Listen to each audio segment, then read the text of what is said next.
to the latest installment of the 2015-2016 Energy Symposium Series, Critical Issues in Energy. And this is the University of Houston. This is the Energy University. And so as you know, we study technology, business, law, and last but not least, geopolitical events that are important with respect to energy. And most of the things that we talk about here in these series are things that are very complicated. They have lots of different angles. They're not easy subjects to talk about. There's different viewpoints. So what we've tried to do with these energy series presentations is to try to have a balanced number of viewpoints on the podium and have a moderated discussion so that you get different types of angles around the different tough subjects. In the geopolitical arena, this one is one that's more complex than many and somewhat provocative. The title, Energy Policy, Did the U.S. Win or Lose in the Iran Nuclear Deal? So a lot of meat behind this topic. The topic is provocative, and the world has changed quite a bit since the time that this initially made it onto the docket of topics to cover. There's a lot that goes on every day in this topic, and I think it's going to be very, very interesting for all of us. I want to introduce our moderator, Chris Tomlinson. You've seen him here before if you're a veteran of some of these. Chris, you also probably have seen his column in the business section in the Houston Chronicle. He's not just a columnist and a journalist, he's also a New York Times best-selling author. He's a filmmaker, and you can see his bio in the pamphlet that you have in front of you.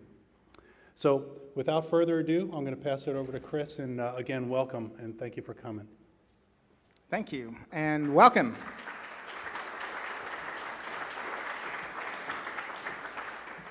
We've got a great topic tonight, and we have some great experts.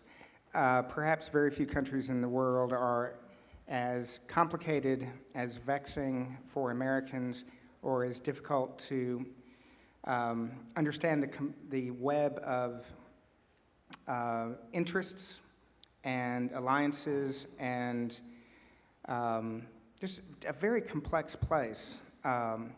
Iran's a country of 78 million people. It's the second largest country in the Middle East and one of the largest suppliers of energy. We have a fraught relationship. It has a fraught relationship with the United States, a very historic one.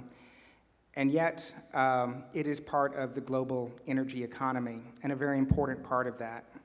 The Iran nuclear deal has lifted limits on Iran joining in that market. And what happens now will have direct impact on U.S. oil producers and our economy.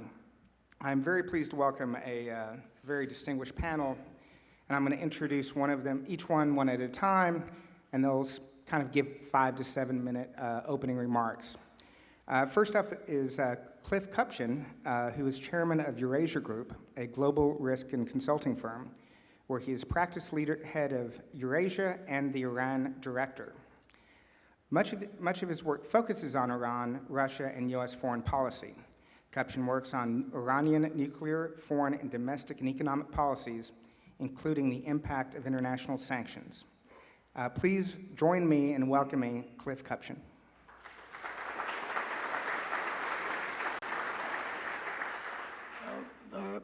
Thank you, Chris. Let me just start by kind of laying it out there. Did the U.S. win or lose in the nuclear deal? I think the U.S. won, and I'll explain why. It's an ugly deal. It was a true deal. Both sides got a lot. But when you step back and ask who did best, I think you have to think in terms of each country's national interest. Who promoted their national interest to the best, to the utmost, to the best degree? And so let's look at what happened. What did the U.S. win? Let's look at that first. The U.S. achieved, for a period of 10 years, basically blocked Iran's ability to get a nuclear weapon. And that's a real big deal. People like me didn't think that was even remotely possible, let's say 18 months ago. And we ended up with that. Through uranium enrichment, through the plutonium route, those are blocked. A secret program. The transparency measures are overwhelming for the next 10 years. U.S. secondary sanctions snap back, come back into place on foreign companies if Iran breaks the deal. So in essence, what the U.S. did is put off a choice, a real deadly choice between attacking a nuclear weapons-capable Iran and containing a nuclear weapons-capable Iran for 10 years. And 10 years in political lifetime is an eternity.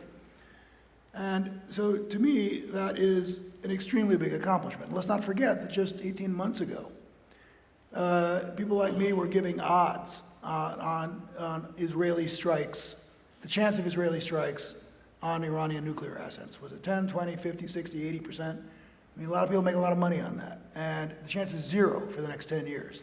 And to me, that's a very big deal. And I can say from personal experience, I think Israel almost went 3 times. And we can get into that if you want. But they came very, very close.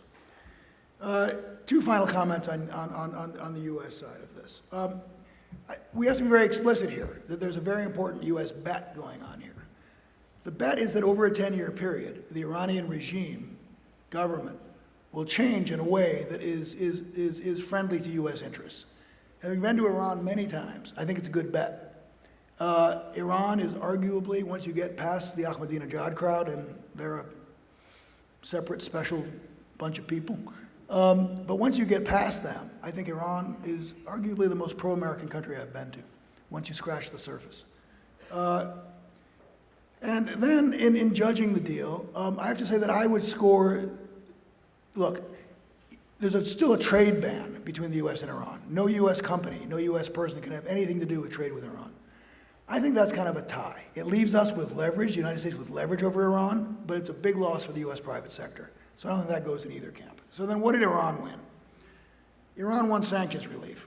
As of January, it can sell as much oil as it wants, and we can have a debate as to how much that is they can sell. Their banks are reconnected to the global economy. They got access to about $55 billion in foreign exchange reserves. That's a lot of money.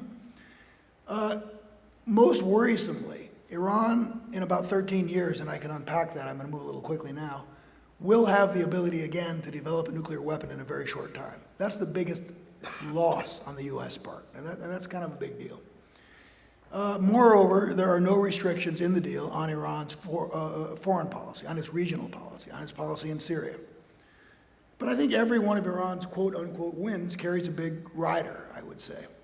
It was never U.S. policy to destroy Iran's economy. It was U.S. policy to use sanctions to get Iran to come to a nuclear deal.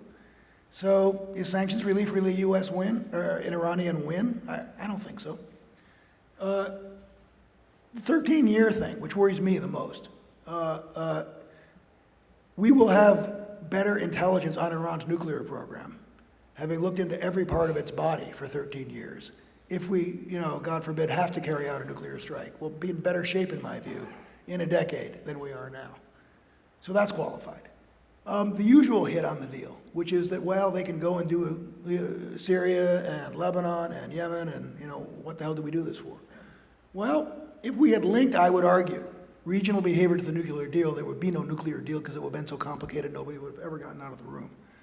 So again, I think in the end, the U.S. promoted its interests as better, I think more so than Iran did, and I think the U.S. did very, very well in this deal. What then are the main challenges to the deal? And there still are challenges, and people think this is done and over, and that's not my view. I think the first big challenge is the next U.S. president.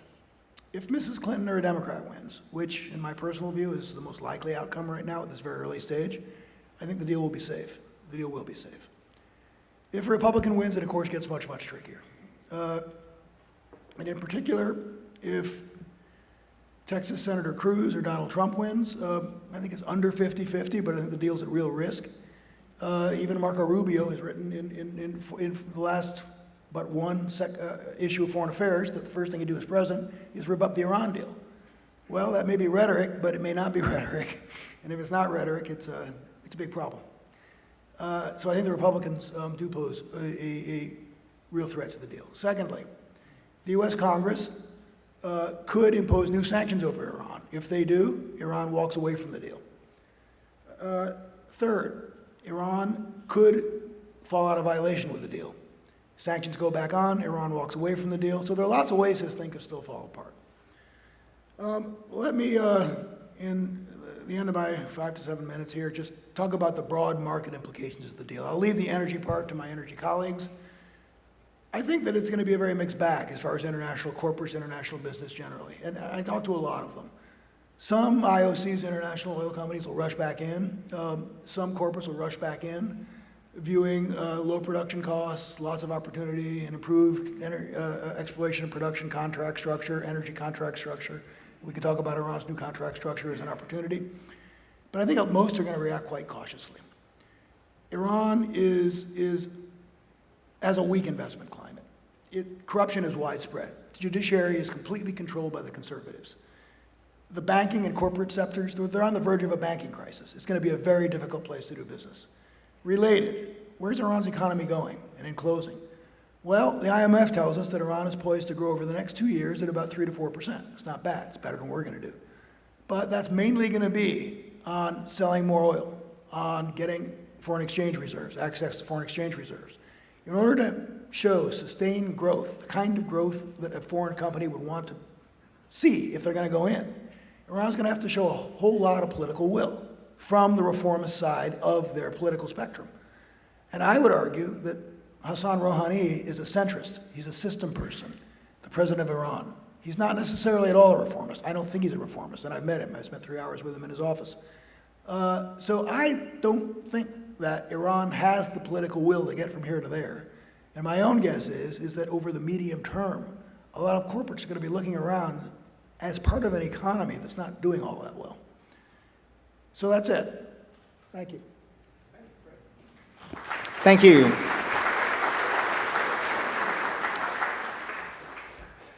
Next up, we have Joe Barnes, who is the Bonner Means Baker Fellow at the Baker Institute. Since coming to Rice University in 1995, he has written extensively on international economics with a focus on geopolitics of energy. He also spent a good deal of his career as a diplomat with the U.S. State Department, serving in Europe, the Middle East, and South Asia. And he's going to talk to us. Look, I'm delighted to be here today. I like to come from Rice to the University of Houston because I'm always astonished by the size of the University of Houston. And I've been coming here for 20 years, and I'm astonished every time I come by just how much bigger it becomes. University of Houston is a university when it expands, the area it expands by is roughly the same size as Rice University. You have a better football team, too. Look, I'm delighted to be here today. I think one of the things we have, when we talk about, Cliff said some really fantastic things. I, on balance, agree with him that the deal was a good deal for the United States. Because remember, when you talk about whether or not a deal is good, the question is not whether it's good compared to some theoretical, unattainable deal, but whether it's a good deal in comparison to anything you could have otherwise have gotten. He also makes a good point about sanctions. There's a lot of sort of fuzzy thinking about sanctions that go on, and it's what I call the fetishization of sanctions, which is people forget that sanctions, generally speaking, there are some exceptions, but sanctions are not an end, but a means. Sanctions are a way to alter the behavior of another state. And to the extent that our sanctions on Iran helped to alter that behavior, that is to say, by making it easier for them or by helping them to make concessions to us, those sanctions succeeded in precisely what they were for. One point I'd like to begin with is the uncertainty of Iran's impact on global oil markets. We hopefully have some discussion of the likely output levels. Much of this will depend on output levels by Iran. We're talking incremental output levels above their current output. Is it going to be 500,000 barrels a day, 600,000 barrels a day? When will they hit an extra 1 million barrels a day? This is unclear. Even if it were 1 million barrels a day, we should recall that the global oil market is well over 80 million barrels a day, and that any impact Iran's incremental production will have will be on the margin, modest, right? Moreover, it depends on other developments within the global oil markets. We're now currently in a low price environment. Anybody here in the local oil industry? We are still in a low price environment, right? Yeah. So key questions include things like, how will, given the low price environment, what will happen to U.S. oil production, particularly in shale? What happens to what's going to be happening in the production of other countries? Iraq, Russia, they're sort of going gangbusters. Can they keep up their production levels? Then the big question mark, will Saudi Arabia, with or without OPEC, make cuts in this production in an effort to drive up prices? I think there is some urgency for them, but it's not panic yet. Saudi Arabia is not Russia. Saudi Arabia, God help us, is not Venezuela. And they're still sitting, they still got some cushion, as do all, I think, the major Gulf Arab producers. The main point is that it's very hard to assess the impact of increased Iranian exports on global markets, because notice, I've only talked about supply side so far. What about demand side?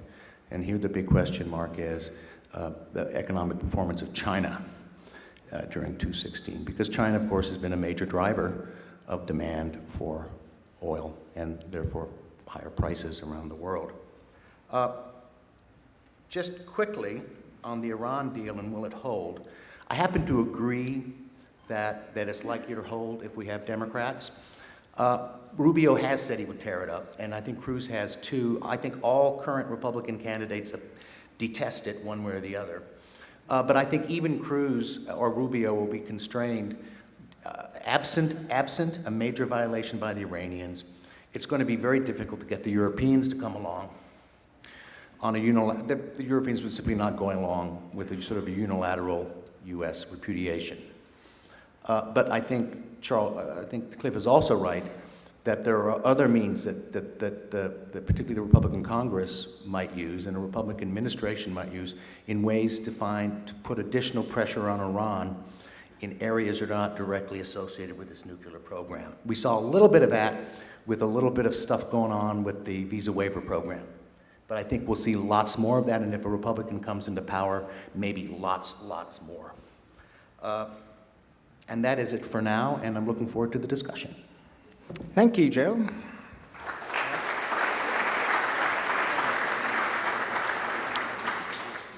Joining us via Skype is Sarah Vakshori. She is the founder and president of SVB Energy International, a strategic energy consulting firm based in Washington, D.C. She is also a senior fellow with the Global Energy Center at the Atlantic Council. Vakshori has worked in both the public and the private sectors of the Iranian energy industry from 2000 to 2008. She moved in 2009 to Washington, D.C., where she has advised numerous energy and policy leaders, international corporations, think tanks, investment banks, and law firms on the global energy market. Please join me in welcoming via Skype Sarah Vakshori.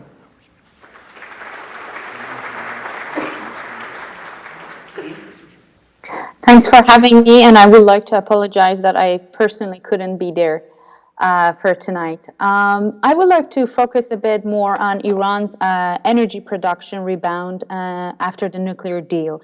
As the previous speaker mentioned, there are a lot of questions with regard to Iran's capabilities for increasing its oil production after the nuclear deal and the possible markets that Iran's oil is going to go there.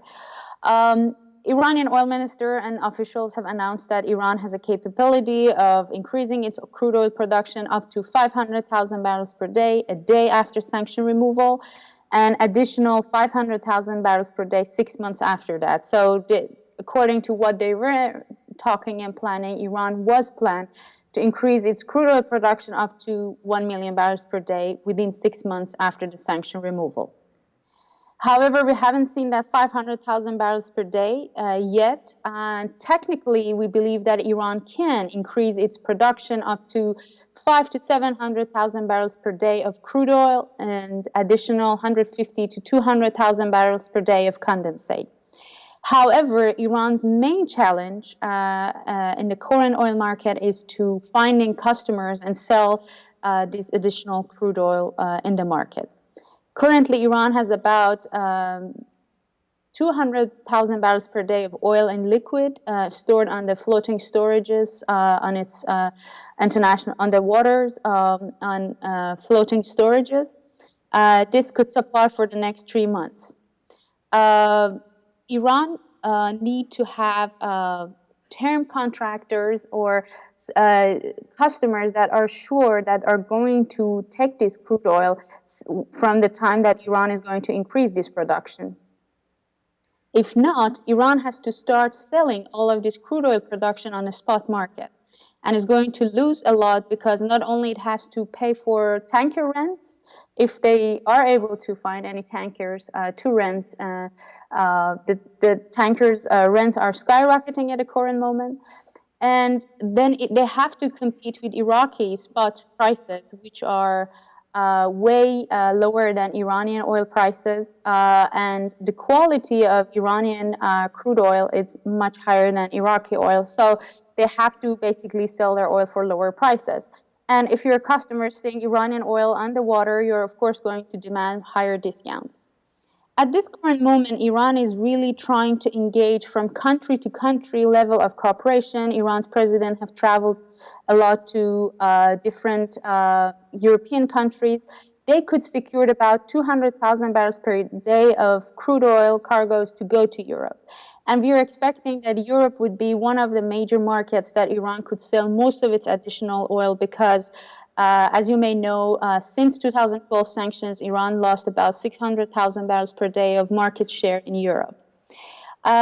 With regard to Asian market, it's not an easy task for Iran to increase its production and export, to increase its export to these countries because they are already overwhelmed with particularly Russian supply and the OPEC supply. Russia has exported a lot of oil to China. So it's not just Saudi Arabia that Iran has to compete with, but also Iraqi oil and Russian oil. We are expecting that maximum about 200 to 250,000 barrels per day would be the extra demand coming from total Asia for Iran for additional oil. This would be for oil side. Iran would face some marketing challenges along with technical issues. On the gas side, Iran is it's going to take a year or two at least for Iran's production to start rising, and we are expecting that Iran's gas production to be doubled by the end of the decade, by the end of 2020. Most of the concerns, I really don't see Iranian oil as a competitor to American oil. Of course, it's going to have effect on the prices. We don't think that the prices are going to be lower because already the traders and the stock market have considered the Iranian oil production rebound in the market into the prices, current prices. And all the price war between Iran and Saudi per barrel has already been offered to the customers. So there's not going to be any more further significant discounts per barrel. There might be other incentives offered to the customers.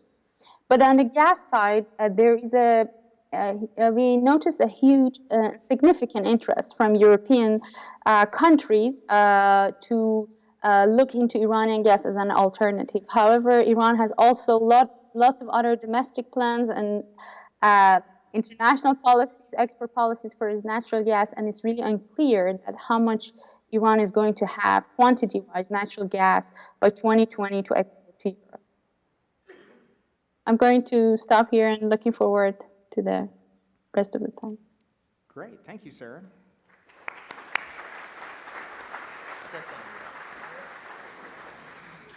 Now, I guess my first question's for Sarah, because one of the things that we hear about is that, first of all, Iran announced that it had put its first tanker left its ports over the weekend heading for Europe, that there are more tankers lined up to fill up for loads to go to China.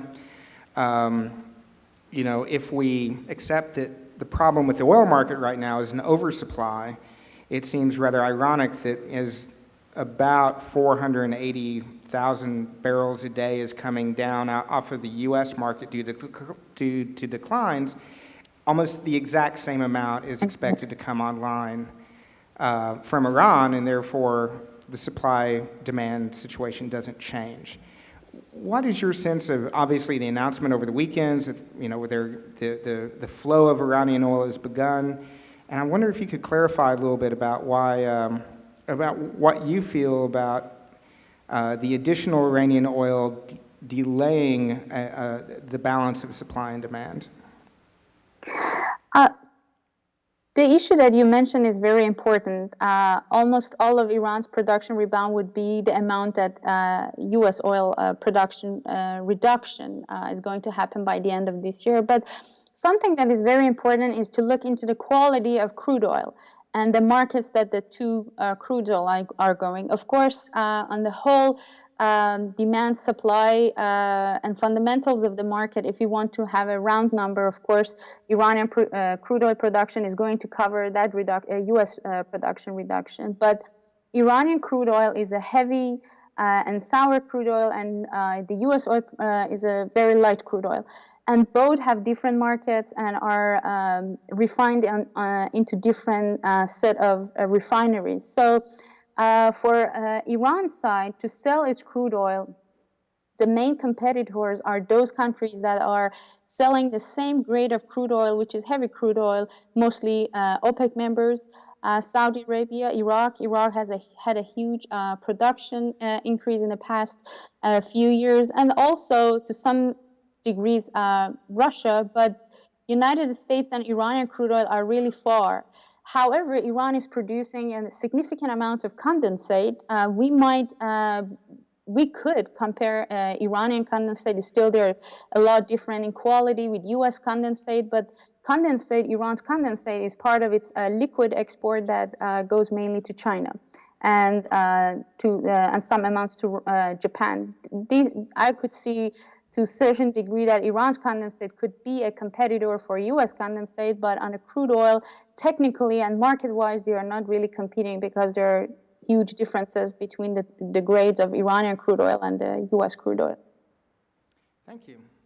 For the audience, just a reminder that you too can submit questions for the panel or for individuals or for everyone at uh.edu/energy.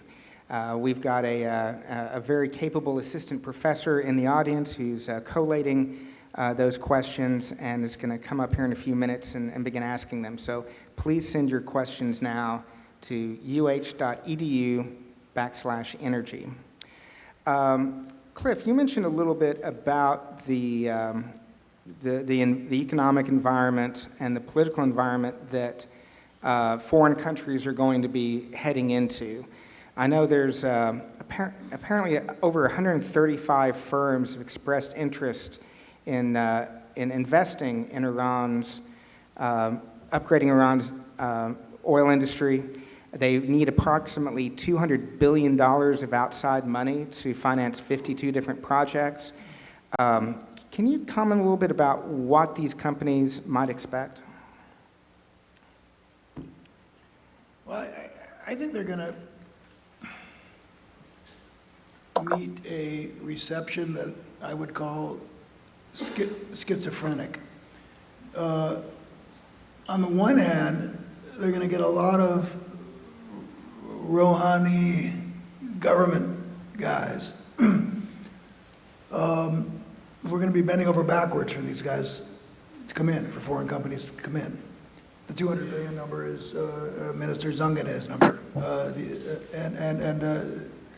he's the guy in charge, and he wants the investment.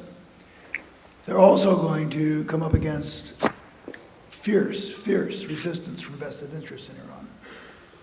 The most well-known, of course, is the Revolutionary Guards, the IRGC, and Atam al-Anbiya, the sort of Iranian Army Corps of Engineer, which under sanctions has benefited from uncompeted contracts and does a lot of the work right now. Not very well, but they do the work and they're not going to want to give it up. But beyond that, there's a whole system of charitable foundations called bonyets. There's a whole network of vested interests around the supreme leader, around the Revolutionary Guards, around the sort of hardline conservatives that absolutely don't want the competition. And if I could just make one more quick comment, Chris. I mean, this kind of gets to the heart of the issue around Iran's new exploration and production contract structure, the Iran Petroleum Contract, IPC, as it's called in the press and more widely. We know some details of it, but key questions: are reserves bookable? Where's arbitration going to happen? In Sweden or in Tehran? And believe me, if I was a company, I would rather go to Sweden. If I was a company, I wouldn't put a lot of money on going to Sweden to litigate things. So there's a lot of unanswered questions, a lot of questions that are going to be answered in a very unappealing way. And I think they're going to have their head spinning for the next year or two. Joe, do you think American companies are missing out? I mean, it sounds like a tough environment, but U.S. energy companies work in a lot of very tough places. Yeah, no, I mean, yes. I mean, Cliff has been very eloquent on the shall we say, ambiguous investment climate in Iran. But no, I mean, compared to their, let's mainly talk about the Europeans because it's a true peer comparison. Compared to their peers, American business people are being penalized, right? You know, Cliff, I think, suggests, perhaps rightly, that the maintenance of the sort of direct sanctions on Iran, these are the sanctions that do prohibit, you know, what we're talking about right here. That their maintenance does give us sort of an ace in the hole to be used at some future, presumably as some future sweetener and for an additional deal, or an inducement to some sort of future Iranian behavior. But there's no doubt that in the short to medium term, compared to their European or Far Eastern competitors, American firms are being discriminated against under the deal. And our interpretation of it's us, remember, it's us that do this, not anybody else. Okay. Sarah, I'd like to get your thoughts on you know, what are the opportunities for foreign companies? Do you see it as an environment as tough as what Cliff sees it, or you've worked there? What do you think? There are both opportunities and, of course, lots of hurdles and challenges. Something that is very important is to consider that in the past decade, there has been a lot of exploration projects done around the world. So there has been lots of reserves and resources that have been discovered. But at the current time and current oil environment, most of the companies are looking for put more focus on the development projects. And Iran is a gold mine for a development projects. There are a lot of development projects in Iran's oil and gas industry. Also, the other thing is the low oil prices. As much as Iran is trying to increase the incentives of investment by reforming its upstream investment regulation, what Cliff mentioned, their new model, Iran Petroleum Contract, I think really the low oil prices is a lucky charm for Iranian energy industry, because the complexity of the rocks, both for its oil and gas fields, are very simple, and the production cost is very low in Iran. The production cost for oil in Iran is $2 to $5 per barrel, depending if it's onshore or offshore. And if you add the maintenance cost, increases to $5 to maximum $10. So around $5 to $10 is the production cost per barrel in Iran, which is really low. So the low oil prices and low production costs in Iran are also another incentives. There are lots of infrastructure, educated labor in Iran that increases, of course, it reduces many challenges for international companies to invest in Iran. So for service contractors, Iran would be plenty of work in Iran to do, but there are still many challenges. The IPC, as Cliff spoke about it, is not yet finalized. There's domestic rivalries in Iran, but most importantly, the most challenge that I see personally is for all of these international companies, except for American companies that at this point they are not really easily can go to Iran. There are some ways that they put ahead for American firms for their foreign subsidiaries to invest in Iran, but it's really hard. But for non-American firms to go to Iran, they have to choose a domestic partner in Iran to be able to invest in Iran. And for choosing a domestic partner, they have to go through a long process of a compliance and due diligence to make sure, number one, these domestic firms and domestic partners in Iran have no direct or indirect ties with sanctioned entities, including Iran's Revolutionary Guard Corps, IRGC, because these are the sanctioned entity. And also they have to make sure that these firms have not been involved in any corruption activity. And Iranian officials themselves, the current oil minister, and also the previous oil minister, so they always bring lots of corruption cases that many important and major Iranian energy companies or service contractors or companies that would be these future partners of foreign companies have been involved somehow or named in these corruption activities. Well, by the time that is proved that these are personal liabilities or company liabilities, it's going to take a long time. So choosing a domestic partner for foreign companies is going to take time. There are risks still affiliated with IPC. We have to wait and see how the final draft is coming out. Something that we observe is that at the current moment, countries are more interested in dealing with Iran, and most of these business trips and deals that we have been signed are country to country. For instance, Iran's president traveled to France. They ordered a huge order to Airbus for a purchase of aircrafts and also Peugeot. And then there was some energy deals signed between Total and Iran, both for import of crude oil from Iran and also further investment in Iran. So what we notice is that companies are comfortable in going to Iran under an umbrella of their country's engagement with Iran. And most of these engagements and interest has been introduced or started by countries and then companies. Joe, we know that Venezuela's oil minister has been traveling around to Moscow and other places and Iran trying to convince OPEC members to come together, lower the price of oil. Russian foreign minister said early this morning he'd like to see better relations between Saudi Arabia and Iran before there's a deal, since Saudi Arabia and Iran are fighting proxy wars in Syria and Yemen right now. That seems a bit of an interesting statement for him to make. Can you talk a little bit about whether or not, the difficulty of Iran coming back into the fold of OPEC and whether or not there's any chance they're going to get their act together to lower production? This is the big. There's a sort of a tap dance going on right now. As I think, there's sort of preliminary. It's in many ways it's a classic. Anybody here knows what a collective action problem is? This is a classic. If they could all sort of get together and agree, and Saudi Arabia would take most of the cuts, but other countries would take a little bit of cuts, then maybe they might all be better off. The problem is that you have to get the other parties to agree.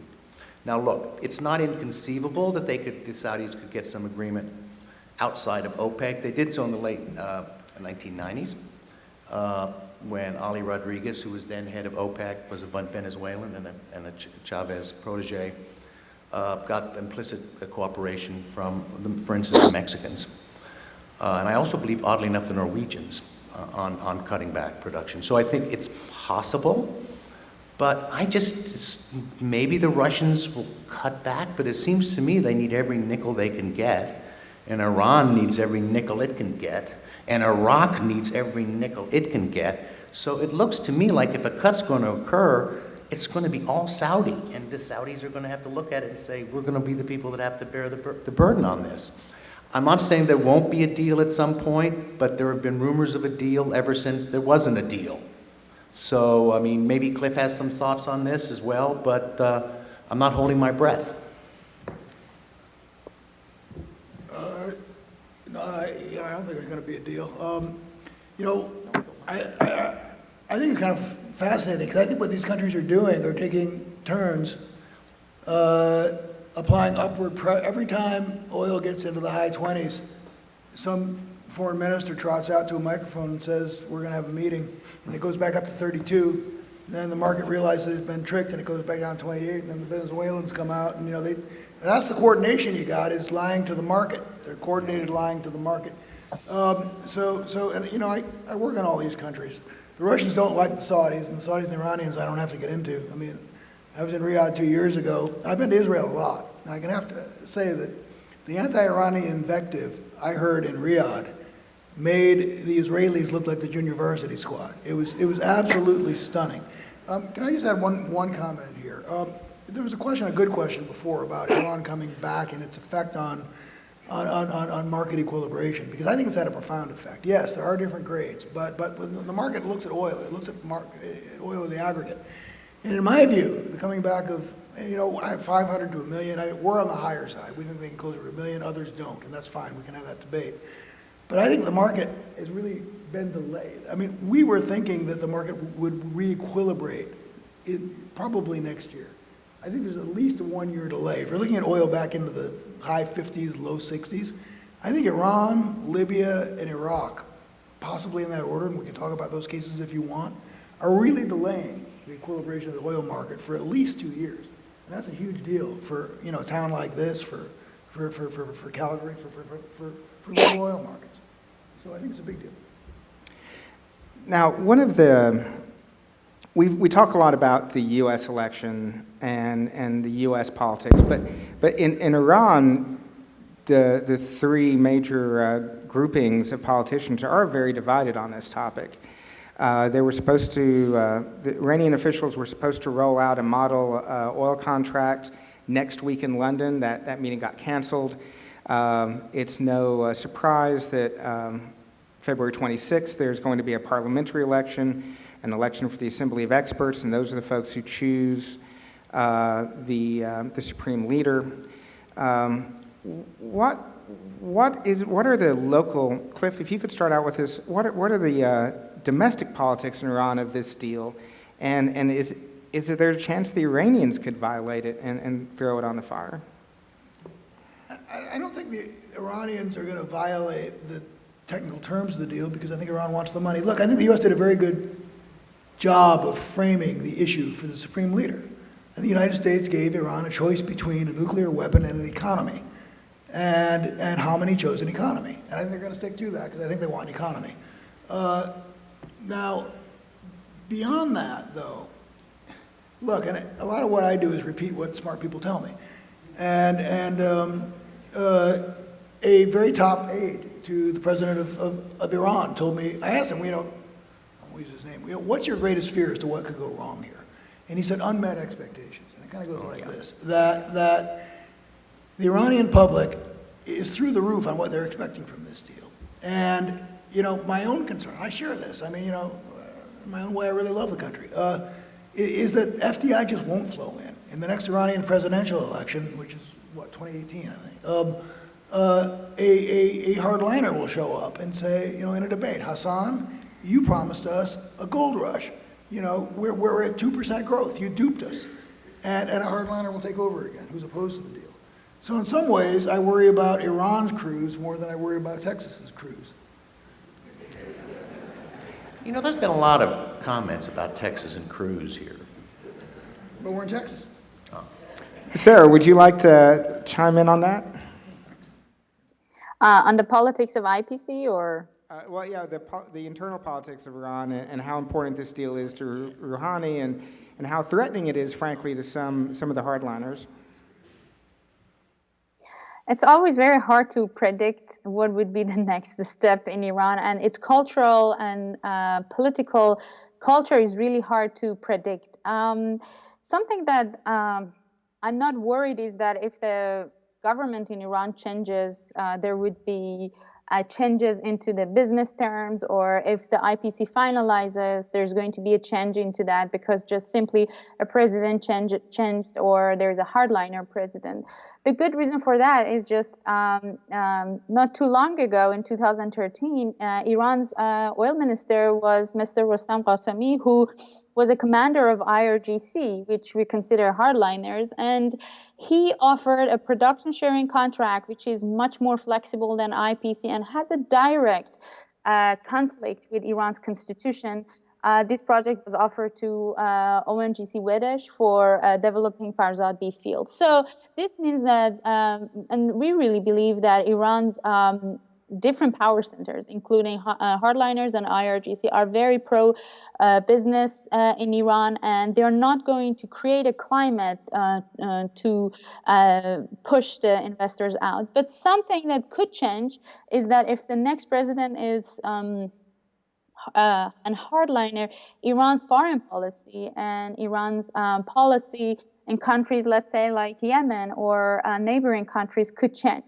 And change of Iran's foreign policy or Iran's nuclear policy or Iran's missile policy, these policies, these political, both domestic and international policies, foreign policies, these policies could have impact on investment in Iran or sanctions and snapback on Iran. But with regard to change of investment terms, I don't think that they're going to really change it into really pushing investors out.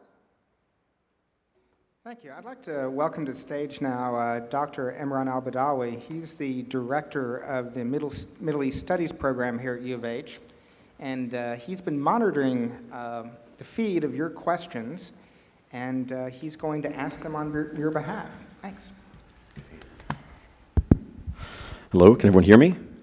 Okay, so it's my job to collect and collate all the terrific questions that we've received over the past hour or so.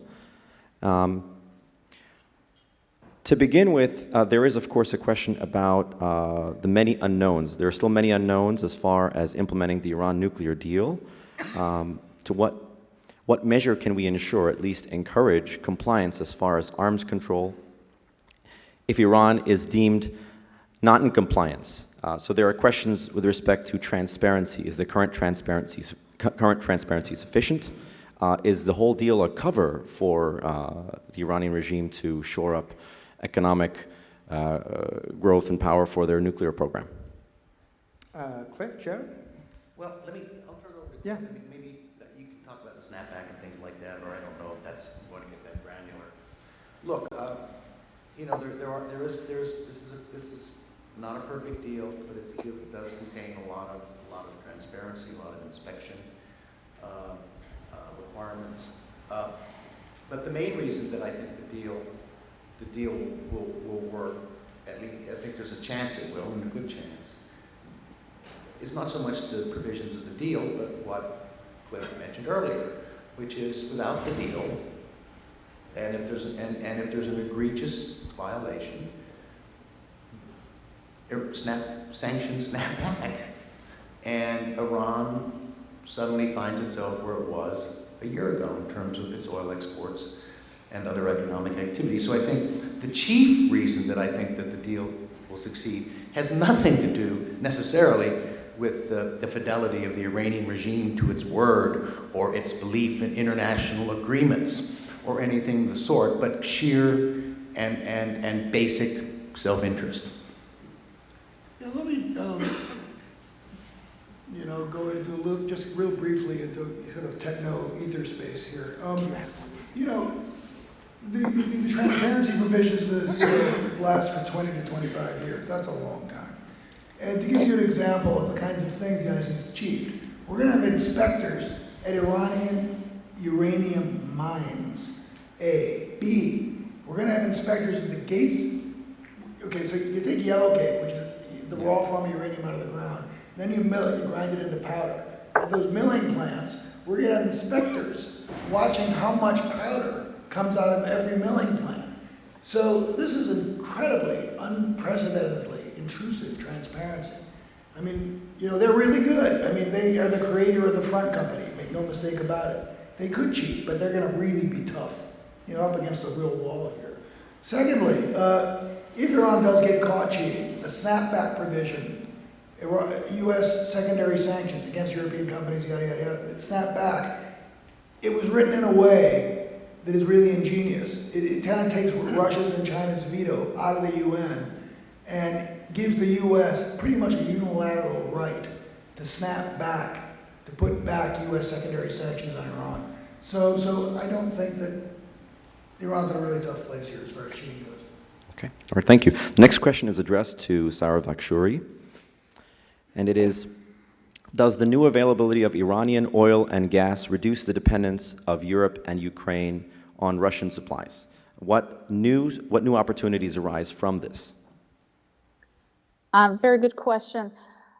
Iran's oil, of course, is going to export going to start increasing in Europe. As I mentioned, Iran lost its 600,000 barrels per day of market share in Europe. Also, there are lots of country-to-country arrangement between Iran and European countries for oil for investment or oil for good or oil for services between Iranian government and European governments. And of course, Europe always is in a search for more diverse sources of energy supplies. On the gas side, there is a lot of interest, but what is important is the technicality over the transportation of the gas. The second issue is the gas export capacity, how much Iran has a gas export capacity. At the current moment, Iran doesn't have a huge amount of gas export capacity, and it's going to take at least 2 years for increasing its gas export capacity further enough to be able to export enough gas to Europe. The other issue is the technicality over transportation of this gas. Iran has lots of land connection with many neighbors and could possibly export its gas through pipelines, either the current pipelines or current planned pipelines to Europe. The second option is LNG.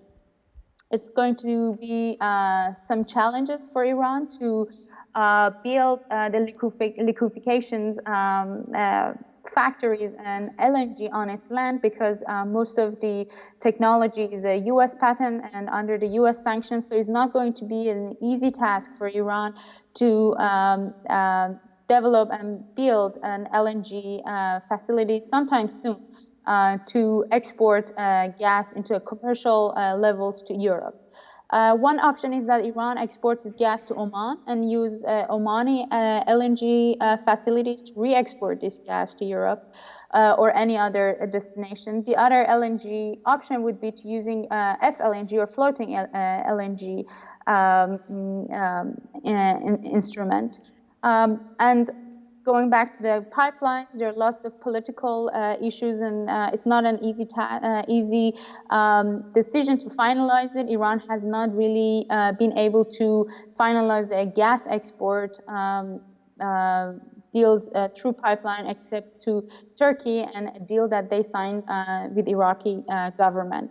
So there are going to be technical issues for transportation and also the time that Iran's export capacity is going to build.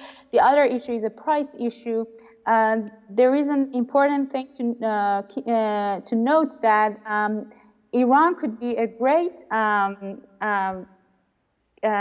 factor for Europe to stick it into Russian eyes and push for lower prices. So it could be a great bargaining chip for European countries to push the prices lower, Russian gas prices, but at some time soon, Iran is not able really to compete with Russian gas prices in Europe unless European countries are really ready to import higher priced natural gas. But this is something that, of course, both Iran and the EU countries are very much interested. They are negotiating. There has been some Spanish delegates that they went to Iran and they were working on possibility of building an LNG facilities on land in Iran. So there are lots of enthusiasm and a lot of excitement over this, but at least I think that one immediate impact of that would be using Iranian gas option as a bargaining factor with Russia to push the prices lower.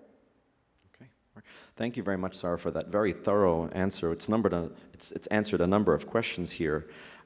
In relation to that, today's panel has explored whether the U.S. will win or lose with the Iran nuclear deal. However, if we think about whether Iran will win or lose with the Iran nuclear deal, for example, whether Iranian economic growth will come from what it will look like in several years, its energy sector, foreign investment, banking, how will that all work out? Is sustained economic growth even possible without major economic and political reform? This relates to other questions. How can Iran attract foreign investment? And are there technological gaps, perhaps, that U.S. and foreign companies could fill? Cliff, that's kind of right your alley. Look, Iran is going to get a big one-off bump up from sanctions relief. And we've gone through what those three components are. It's oil, it's foreign exchange reserves, and it's reconnection to SWIFT, International Financial Messaging Services. And so for the next 2 years, we're going to see high growth rates over a very low base.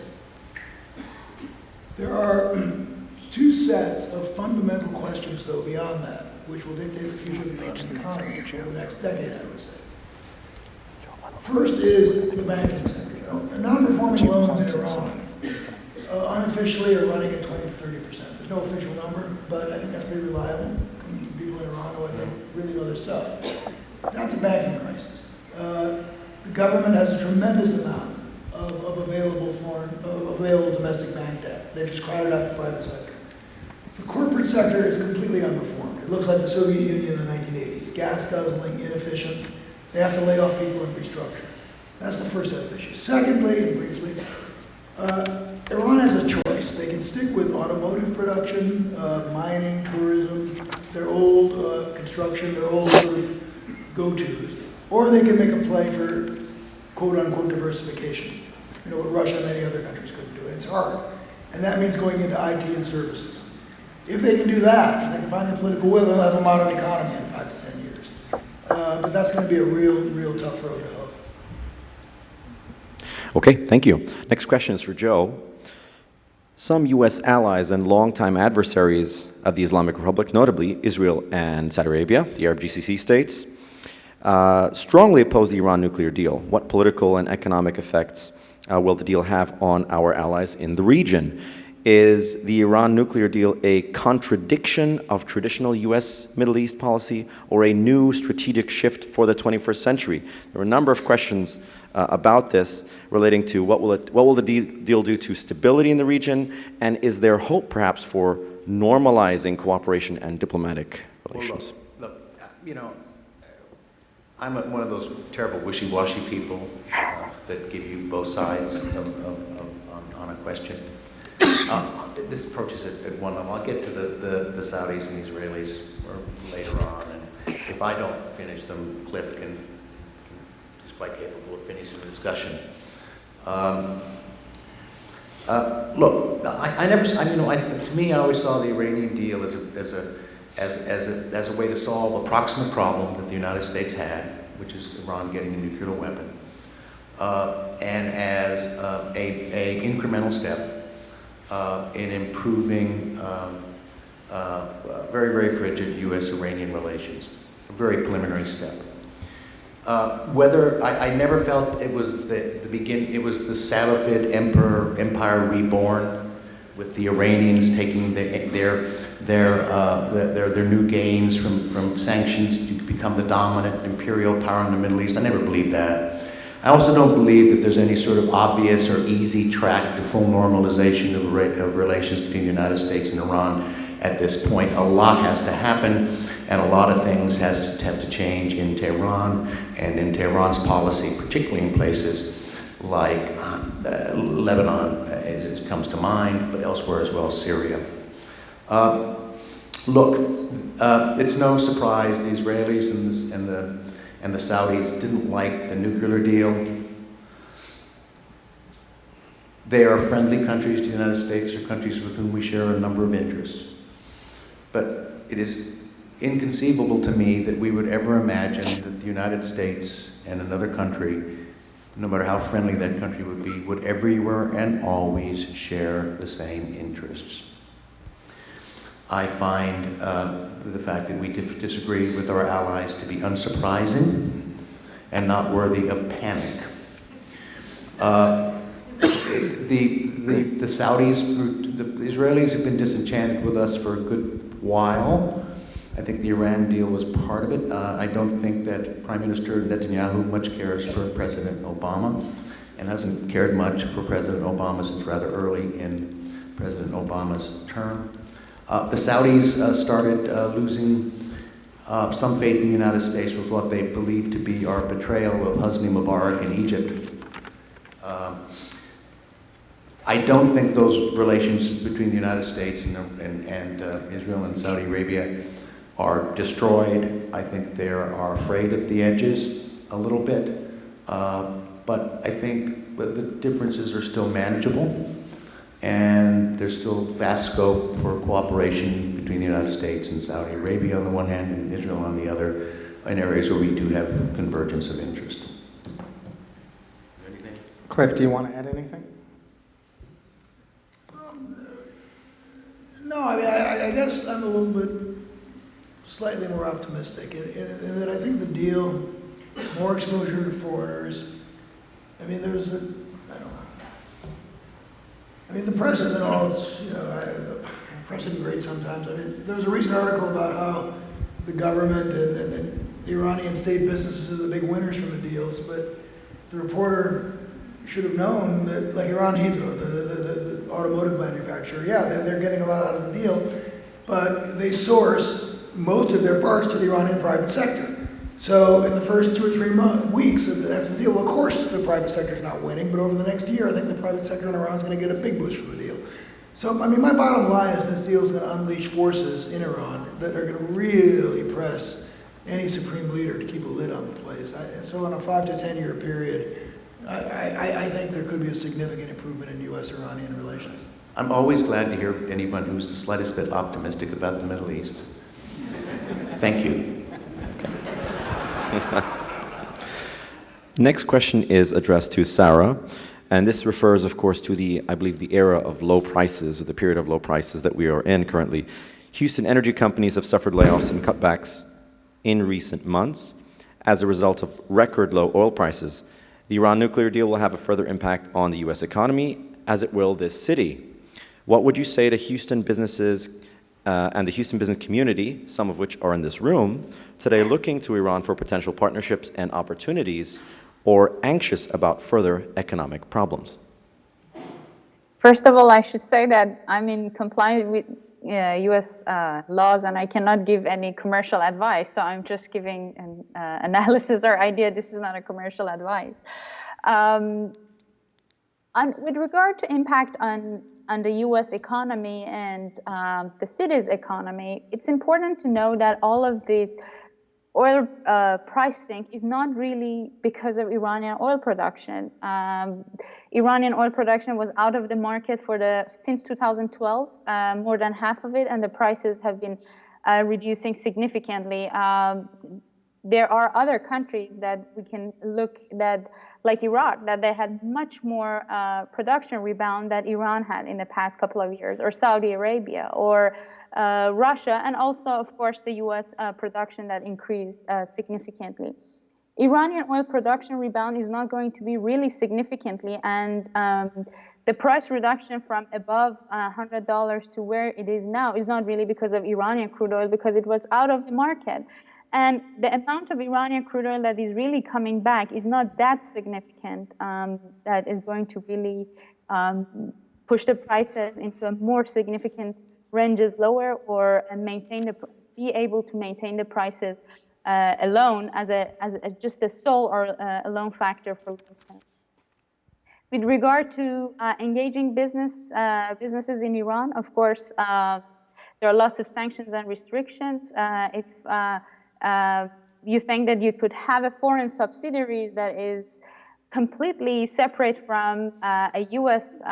Firm, which is really hard to keep those firewalls and keep those connections aside as a subsidiary company. Well, of course, there might be opportunities. I cannot give any legal advice with that regard, but we see a lot of risks and opportunities, of course, for investing in Iran. The prices are low.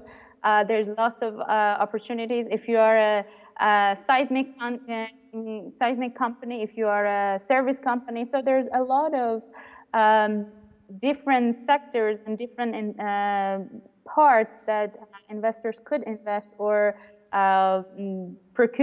companies could offer procurement and export and sell products to Iran. But in the details of that, I cannot really offer any further advice because of the law that I'm part of that, I cannot really give any consulting, business, commercial consulting. But on the second hand is really a legal issues that they have to really clear those terms with their advisors. But as far as opportunities, there are lots of opportunities. There are lots of risks to take into account too. I have a question here for Cliff, and it pertains to the 10-year period of the deal and the post-10-year period. The enrichment level that is needed to create a nuclear weapon is 90%, which Iran doesn't have the capacity of, even before the deal. After 10 years, the capability could be further diminished. Aren't we trying to address a problem that doesn't really exist by saying Iran could get a nuclear weapon after 10 years right away? No. Look, no. First of all, Iran, that's the whole problem. They definitely have the ability to enrich up to 90%. You know, I mean, Bibi Netanyahu, you know, just because you're paranoid doesn't mean you're crazy. I mean, these guys could build a nuclear weapon. Their breakout time before this deal was 2 months. Now it's a year. That's another great thing about the deal. I much prefer a year to 2 months. But look, I mean, the problem with the deal, and the deal's not a perfect one, it's got big problems. And the biggest problem, to my mind, as a person who thinks the deal's a good deal, but it's got a huge problem, which is that Iran, in year 10, can start injecting uranium gas into centrifuges that are 30 times faster than their fastest existing centrifuge, which means that by year 13, they'll probably have a breakout time. Breakout time is defined as the amount of time you need to get 25 kilograms of highly enriched uranium, 90% enriched uranium, enough for one bomb. In other words, under the terms of this deal, be very clear about this, Iran can obtain a nuclear weapon. We probably can't stop them unless we hit them very quickly in year 13. So, you know, I think the U.S. won, but I'm pretty aware that something better change. But let me jump in and just and ask, because if the Iranians have never claimed, they've publicly proclaimed that they are not interested in a bomb. That's right. It has been U.S. and Israeli officials who've always insisted that was the Iranian goal, was to acquire one. But the Iranians have never claimed to have any interest in having a bomb. And this is for you too, Joe, do they want one at the cost of their economy and the potential for a military attack? I mean, is that a calculus that they would really decide to go down that road? And why? Well, first, let's just establish a baseline fact, which is that Iran, until 2003 and likely until 2009, was actively pursuing a nuclear weapon, A. B, I've had former Iranian nuclear negotiators tell me, of course we were pursuing a nuclear weapon, and so would you if you had Iraq on one side, the United States on the other side. But, you know, it is an empirical fact that this government wanted a nuclear weapon. Now, I think we can also say it's an empirical fact that they made a very, very, very difficult choice inside the government that they preferred an economy to a bomb. But I think that was a 51-49. I think it was by a hair. And did they take Israeli strikes seriously? No, I don't think they ever did. Were they terrified of American power? Yes, I think they were. And I think ultimately it was the prospect of a failing economy, more than anything else, I think, that led them to, at this phase, not develop a nuclear weapon. Now, the question is what trajectory they're on, and will a future government regime make that same choice? But I think it remains an active issue. It is an active issue, and you know, something I was, that somebody reminded me one time, a physicist reminded me one time. He said, Joe, remember, an atom bomb is 1945 technology, right? Now, we're not going to expect the Iranians to do without computers, but we're not talking about the most exotic form of science in the world today, building a nuclear weapon. I don't know, you know, there's all sorts of steps in the development of nuclear weapons. You know, there's the collection of the fissile material, there's the production of the, you know, all the electronics associated with the explosive lens, et cetera, which Iran apparently was also looking into. By the way, there was not merely the question of enriching uranium and trying to set up a plant to get plutonium. There was also apparently some research in all this sort of very, very important stuff associated with the actual creation of a nuclear device. But you know, you can do that. You can not assemble it. You can't, you know, you can decide. Countries go on. You know, Pakistan had a nuclear weapon for many, many years before it detonated, for instance. And then it did so only because India detonated. So I could have myself have imagined Iran continuing down this path, continuing research, but not detonating and not declaring, which would have still been highly problematic for the United States and Israel and everywhere else in the Middle East. I'm just saying that we don't have to assume that the end point of Iran's nuclear program was going to be a detonation and a declaration. It might have been something quite dangerous, but not quite as public. Okay, thank you. I have about a couple of questions left. One for Sarah in the same vein as the earlier question, only that, of course, we are in the University of Houston.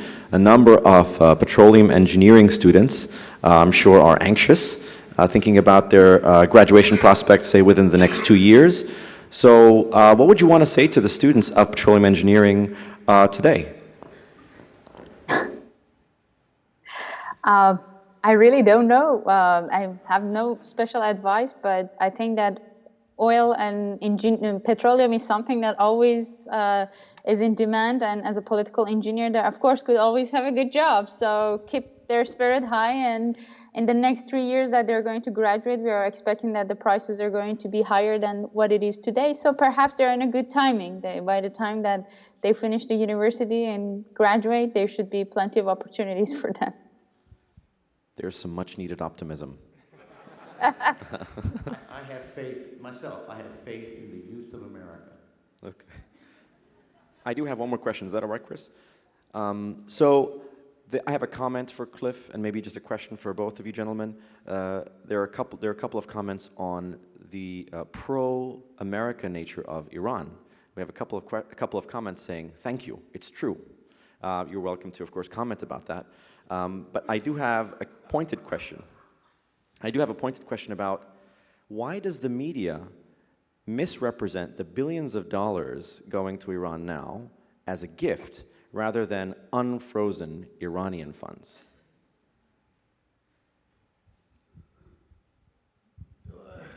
Some media may do that. It's Iran's money.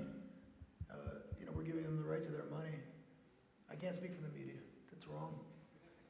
Speaking on behalf of the media, we're just repeating what a lot of conservative Republicans say about why the deal is bad. That $100 billion is now going to go straight into Hezbollah's accounts. Well, Chris, as someone who worked for President Clinton, I would suggest you start repeating what the Democrats said. On the whole question, I have an Iranian colleague, and he says, you know, what everyone says, you know, the Iranians are probably the most pro-American population in the Middle East.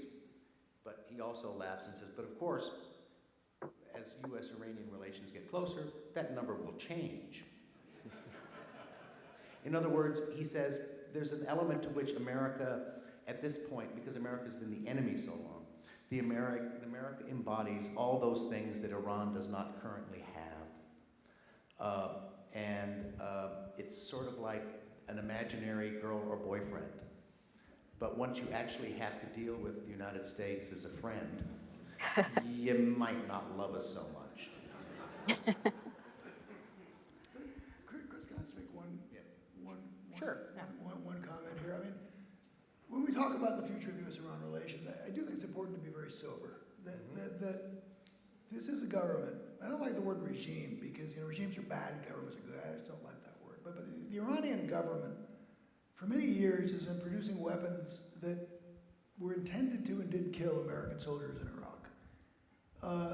This is not a very savory regime, a very savory government. My fault. But I think as we look optimistically to the future, we have to be very clear and crystal-eyed about the present. And I just wanted to add that leavening note. Amen. Well, Amen. and that kind of ties in to what I wanted everyone to make one last comment on is, more than 60% of the Iranian population doesn't remember the revolution.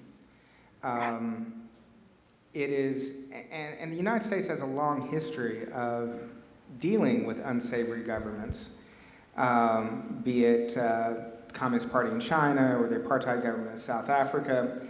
And the excuse has always been that only through engagement can we expect to bring about change. Is Iran different, or is what some people are calling the Obama doctrine of engaging with our enemies to bring about change, is this the beginning of something different? And I'm going to start out with Sarah and then work our way down. Sorry, your voice cut in. Could you please repeat again? The United States has a long history of engaging with nasty governments, with the argument being that by engaging with them, that we can change them.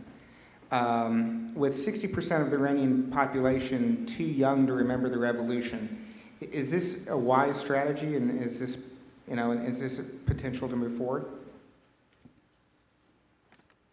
Well, of course, there's Iranian generation is young, as you said. I don't know, in the next many years, how many of them are going to really remember the revolution, or even my generation, if they really remember the revolution. But something that is important, I think that Iranian leaders at higher level, supreme leader, they exactly have the same sense from what you mentioned, and that's why they are really worried, and they're trying to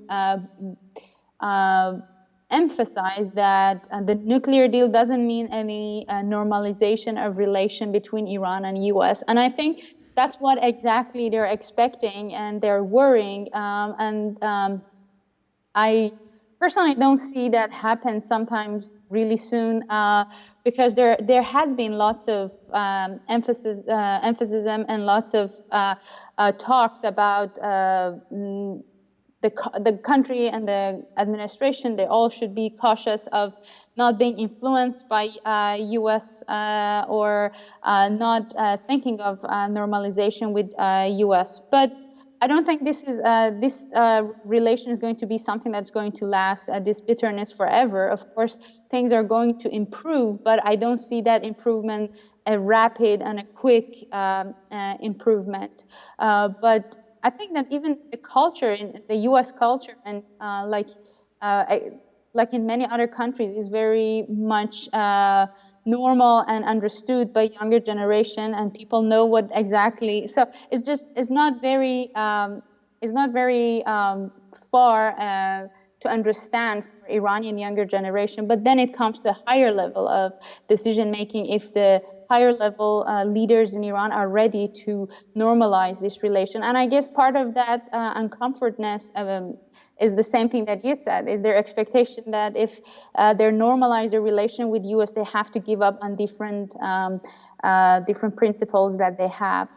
So that's why I don't see any, I don't expect any rapid change. And something that I just wanted to mention with regard to one of the questions about US investment in Iran, Of course, if there has been even pre-2010 or 2012, there has been American firms that they were selling equipment to third parties going to Iran, or if you are just selling a service or selling an equipment to Iran that is just one time or like short-term reaction, that's different. But if you are a US firm that you're looking into a long-term 20 years of investment in Iran, there's of course risks involved between, there are some risks involved because of the US and Iran relation and the security of this investment in Iran. I think that we sense that among American firms that looking into a long-term investment in Iran, an investment that now Iran changed its upstream regulation and investment period increased from 7 years to 20 years. So deciding for that 20 years, decision for investing and staying in Iran for 20 years is not going to happen from companies unless the two countries start normalizing their relation. Thank you. Joe? Well, look, it's a very hard question, and I must begin by saying that American governments routinely use the engagement argument when they want to deflect away from the fact that we're supporting authoritarian regimes. I hate to break the news to you in the audience, but we've had a close relationship with Saudi Arabia for 50 years, and it doesn't have to do with, very little to do with us encouraging the Saudis to open up. We've had a good relationship with, first a poor, but now a better relationship with General Sisi in Cairo, and although we will on occasion complain and seek to engage him on these democratic issues, the reason that we support General Sisi in Egypt is not because his future human rights policies, but because he will keep to the deal with Israel and provide intelligence sharing on terrorist things and other areas of interest. I hate to sound cynical like that. I know all of you are just incredibly disappointed in your government at this point by me revealing this fact, but in many, there are cases where engagement does work and can help open up, but it is routinely used as a rhetorical ploy to deflect away from the fact that we support dictators if it's in our interest. Thanks. Well, first let me thank the University of Houston for inviting me here. I don't get to college campuses much anymore, and it's just really fun and refreshing for me, so thank you. Look, engagement far from always works. I like to use Russia. I was part of the effort to engage Yeltsin's Russia. Boy, did we blow it. We tried to engage Russian youth. What do we get in Russia? We got Putin, and we got a Russian youth that became part of a nationalist corrupt system. Just didn't work. So engagement of itself is far from a silver bullet. Engagement is going to be a tough row in Iran, I still believe. I personally don't think the Revolutionary Guards, yes, the Revolutionary Guard are kind of like the Israeli army. It's a club. Some graduates of the IRGC are pretty liberal, but the institution, I think, is a real sort of piece of political sludge in the middle of the system. It's going to be very hard to get rid of. Whether it's 15 or 40% of the Iranian economy, I don't know. The academic literature is all over the place. I think it's more 15%, but that's still a lot. And secondly, if you look at, again, obstacles that we have to face. If you add the IRGC, the Revolutionary Guard, plus this paramilitary Basij, you've got over 2 million people. And again, it's really important to remember, Bashar al-Assad had 40,000 troops. How many? He's got about 2 million zealots behind him. He's going to be a very tough out. This system's going to be a very tough out. Iran is not a young population for the region. If you look at Iran compared to its neighbors, it's a median, on the old side of the median. So it's a mistake, I think, to think of Iran as a young population, a mature population. But to conclude, I do believe in exceptionalism. I don't think all countries were created equal. And the thing that fascinates me about Iran, it's a very educated population. In many ways, life is all about ironies. Iran is a lot like Israel. 2 Iranians, 3 opinions. 2 Israelis, 6 opinions. But I think there's a lot in common there first. Secondly, the Iranians worship the vote. That's not very common in that neighborhood. It's a bad voting neighborhood. But what did they do you know, in the last presidential election? Well, they threw out the bomb. I don't think by 51%. You know, my guess is Ronnie got 65%, at least. That's remarkable, and people miss that. It's a remarkable place. And finally, I would say that this was an Iran under sanctions. Iranians were chafing. They were miserable.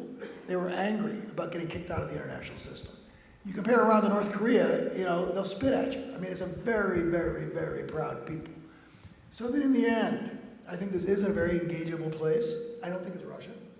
And I think this is a place that is ripe for a policy of engagement. Hopefully the next president will take a cue from Obama, because I think Iran is relatively low-hanging fruit over a 5 to 7 year period for this kind of a policy working out. Okay, please join me in thanking our panelists. Just if you give me a minute more. I'm Ramanan Krishnamurthy. I'm the Chief Energy Officer here at the University of Houston. It's been a pleasure to have this panel here. I want to thank all our panelists. Sarah Bakshuri on Skype, thank you so much. Cliff Caption, heroic exercises to beat the traffic and airplane delays. Thank you so much for making it here. Joe Barnes, again, last minute, thank you so much and for that insightful commentary. Chris Tomlinson from the Houston Chronicle, our moderator, terrific job as always. And our Q&A moderator, our professor from U of H, Imran El-Badawi, thank you so much for all that you've done. I want to take this opportunity to thank all of you for being here. I think it's been a terrific discussion, and my colleagues here will present our speakers here with a small token of our appreciation. In the meantime, as they do that, I'd like to thank our media sponsors, the Houston Public Media and the Fuel Fix from Houston Chronicle. I want to thank our UH Energy student ambassadors whom you saw outside, Energy Coalition students who volunteered to make this a success. Lastly, I'd like to invite you to stay here for a few more minutes. These doors will, this wall out here will vanish in a few seconds through the marvels of technology, and we'll have a reception there. And that's sponsored by PKF, and we really appreciate PKF's support in helping us sort of organize this sort of mechanism to have an extended dialogue with some of our panelists, except for the one on Skype. We could continue to have that dialogue with them. Finally, I want to remind you about our next symposium. It's on March 29th. It will feature the future of personal transportation. So, and we're really excited about that particular topic. We will have a student art competition around that theme. You can find more information about that on our website. I think that this is going to be a terrific opportunity to showcase both the technology side, but also the art and the artful insight that some of our students can come up with. So with that, I invite you to stay for the reception, and please enjoy. Thank you so much.